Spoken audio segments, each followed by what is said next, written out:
আসসালামু আলাইকুম। পবিত্র কুরআনের ১০৫তম সূরা হল সূরা ফিল।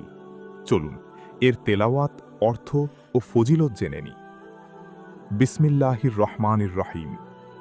দয়াময়, পরম দয়ালু আল্লাহর নামে। আলাম তারা কাইফা ফাআলা রব্বুকা বিআসহাবিল ফিল।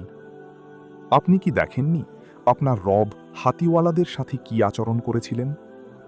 আলাম ইয়াজআল কাইদাহুম ফি তাদলিল। তিনি কি তাদের চক্রান্ত নস্যাৎ করে দেননি?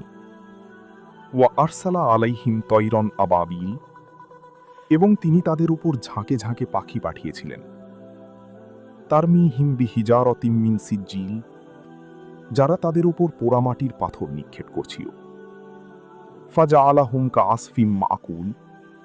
অতঃপর তিনি তাদেরকে চিবানো ঘাসের মতো করে দিলেন।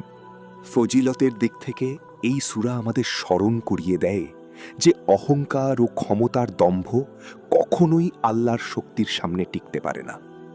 শত্রুর ষড়যন্ত্র থেকে বাঁচতে, বিপদে আল্লাহর সাহায্য পেতে এবং জালিমের হাত থেকে সুরক্ষায় এই সূরা পাঠ করা অত্যন্ত উপকারী।